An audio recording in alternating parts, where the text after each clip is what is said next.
So, how is it that we know so much more about the galaxy than Kapteyn or Shapley? The main reason that we have more information about the galaxy we live in is because they were using visible light to make optical observations, and we have access to the entire electromagnetic spectrum. And so, in this clip, we're going to look at the Milky Way through several different bands and emphasize what it is that they teach us, each of them about the Milky Way, and then later we'll put together all that information and see what we know about the galaxy.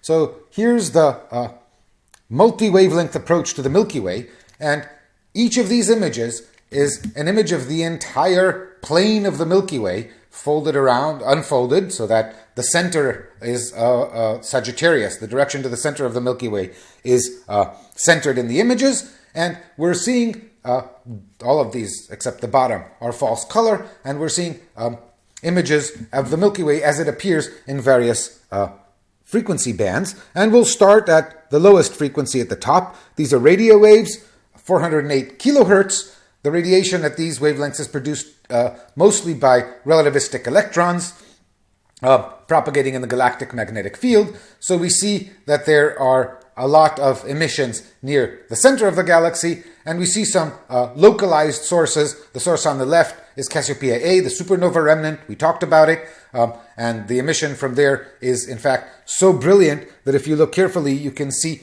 a sort of triangle shape around it, which are the diffraction images of the legs of the antenna, that is the radio antenna used to produce the image.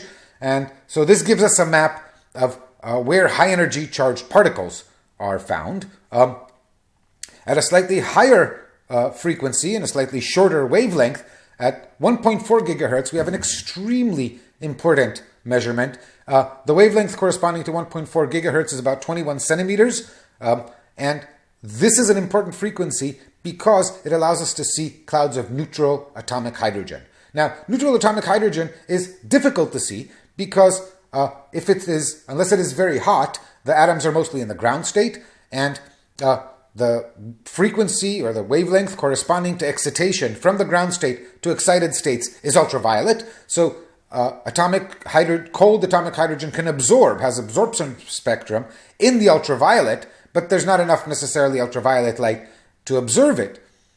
On the other hand, it can both absorb and emit, even at the relatively cool temperatures we're talking about. At this wavelength of 21 centimeters, this is not an atomic transition where the electron jumps from one energy state to the other. In fact, what this is the frequency with which the electron precesses. The electron carries angular momentum, intrinsic angular momentum, and a magnetic moment, and the electron's angular momentum precesses around the direction perpendicular to its orbit. So just like the Earth's axis wobbles as it orbits around the sun due to gravitational tidal effects, in this case, the electron's axis wobbles as it orbits the proton due to electromagnetic effects, and the frequency with which it wobbles or precesses is 1.4 gigahertz. And so this is a low frequency. At relatively low temperatures, these atoms are excited, so they emit these radio waves.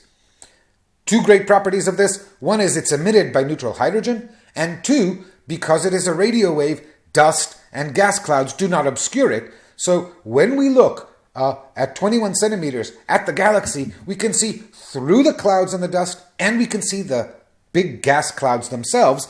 And you see that the 21 centimeter image of the galaxy shows us that hydrogen is scattered throughout with, of course, increased density near the center. Being able to observe the neutral hydrogen clouds, atomic hydrogen clouds in the galaxy is going to be extremely important. Moving to a higher frequency, a still shorter wavelength, the 2.7 gigahertz, notice that the wavelength of the 21 centimeter spin transition is rather sharply defined.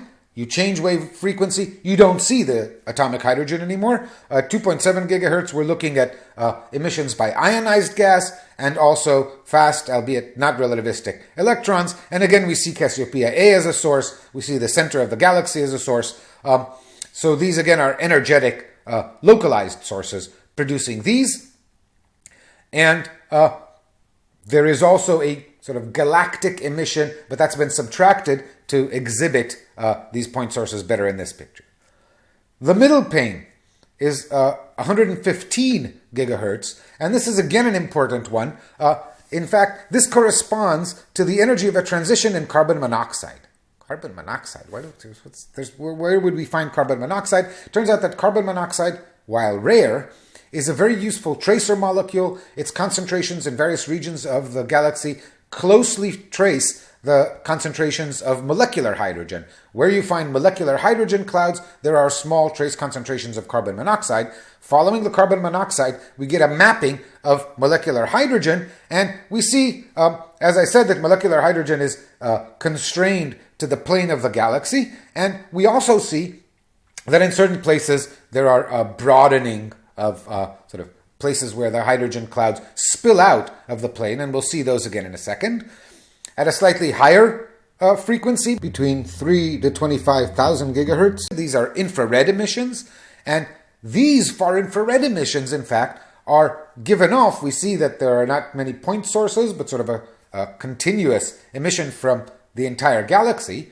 Furthermore, we see that these emissions seem to track the H2 emissions, and where there is added H2, where there are molecular hydrogen clouds, there is this infrared emission. Indeed, at this wavelength, we're basically observing the dust. It is extremely important that we can see the dust in the Milky Way, because then we know what we need to subtract, because we can use this tracing of the dust and of the molecular hydrogen to figure out what the extinction is and try to reconstruct the correct luminosity of objects as seen through the dust. And notice, as I said, that the dust tracks the molecular hydrogen rather well. The image below that is a higher frequency, shorter wavelength yet.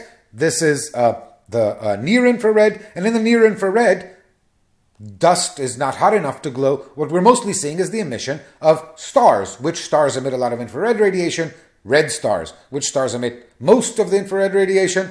Giant red stars, red giants. And so we're looking at cool giants here. We see, in fact, that we're seeing point sources, and only towards the center of the galaxy, we're seeing sort of the far side of the galaxy in the center. In that direction, we see distant stars melded together into this great big glow, but on the periphery, we're actually able to resolve individual sources. The important thing is that we can see these bright stars in the infrared through the dust, because remember that scattering and absorption in dust is highly frequency dependent. The high frequencies scatter more, and it turns out are absorbed more. And so looking in the infrared, we can see through the dust and distinguish the stars that are behind it.